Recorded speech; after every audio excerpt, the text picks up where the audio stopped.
Hi అండి. మనందరికీ ఎంతో నచ్చే టమాటా పప్పు ఇప్పుడు చేసుకుందామండి. దీన్ని ఇష్టపడిన వారు ఎవరు ఉండరనుకుంటా. దానికోసం మనం స్టవ్ వెలిగించుకొని దానిపైన కుక్కర్ పెట్టుకోవాలండి. కుక్కర్ పెట్టుకొని ఆయిల్ వేసుకున్న తర్వాత ఆవాలు జీలకర్ర వేసుకొని చిప్పట్లు ఆడించుకోవాలండి. తర్వాత పచ్చిమిర్చి కరివేపాకు ఇంకా వెల్లుల్లి రెబ్బలు వేసుకుని వేగిన తర్వాత నేనైతే కొంచెం ఇంగు కూడా వేసుకుంటానండి. ఇంగు వేసుకుంటే మంచి స్మెల్ వస్తుంది. ఇంగు కూడా వేసుకున్న తర్వాత కడిగిన కందిపప్పుని వేసుకోవాలండి. నేనైతే కడిగిన కందిపప్పుని వేయించుకుంటాను. లైట్గా వేయించుకుంటే మంచి టేస్ట్ వస్తుంది.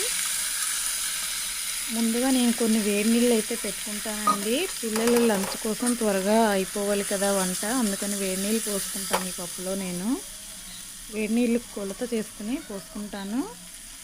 ఆ తర్వాత ఇందులో కొంచెం టమాటాలు వేసుకొని పసుపు కూడా కొంచెం వేసుకొని కలుపుకున్న తర్వాత మనం కుక్కర్ మూత పెట్టుకొని 4-5 విజిల్ రానివ్వాలి. 4-5 విజిల్ వచ్చిన తర్వాత ఆపేసి పక్కన పెట్టుకొని ఇంకొంచెం వేడి నీళ్ళు పెట్టుకుంటానండి. ఎందుకంటే పప్పు అయిపోయాక అందులో మనం వాటర్ వేసుకోవాలి కదా. నేను మరి కొంచెం వేడి నీళ్ళు అయితే పెట్టుకుంటానండి. ఎందుకంటే పప్పు మనం ఉడికిన తర్వాత నీళ్లు వేసుకుంటాం కదా, దానిలో మిక్స్ చేయడం కోసం నేను వేడి నీళ్ళు పెట్టుకుంటాను. కుక్కర్ మూత తీసేసిన తర్వాత పప్పుని ఇలా గరిటతో మెదుపుకుంటే మెత్తగా అయిపోతుందండి. పప్పు అవసరం ఉండదు. పప్పు బాగా మెదిపేసిన తర్వాత మనం మళ్ళీ స్టవ్ వెలిగించుకుని పప్పుని కలుపుకున్న తర్వాత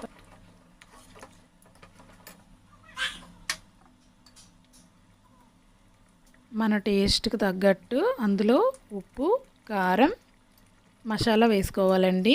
నేనైతే సాంబార్ మసాలా వేసుకుంటాను. ఎందుకంటే చికెన్ మసాలా కంటే సాంబార్ మసాలా వేసుకుంటే పప్పు ఇంకొంచెం రుచిగా ఉంటుంది.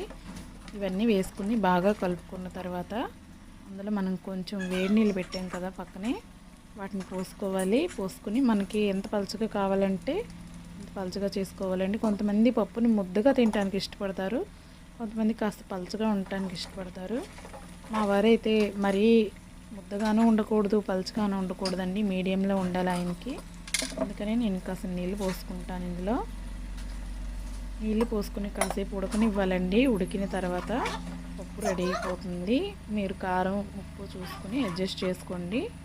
ఫైనల్లీ కొత్తిమీర ఉంటే కొత్తిమీర వేసుకోండి. నా దగ్గర అయితే ప్రజెంట్ కొత్తిమీర లేదు. నేను కసూరి మేతిని కొంచెం నలిపి వేసుకుంటున్నాను. కసూరి మేతి వేసుకున్నా సరే మనకి పప్పు బాగానే ఉంటుందండి. కసూరి మేతి వేసుకున్న తర్వాత జస్ట్ అలా కలుపుకుంటే సరిపోతుంది. ఆ వేడికి అది ఉడికిపోతుంది.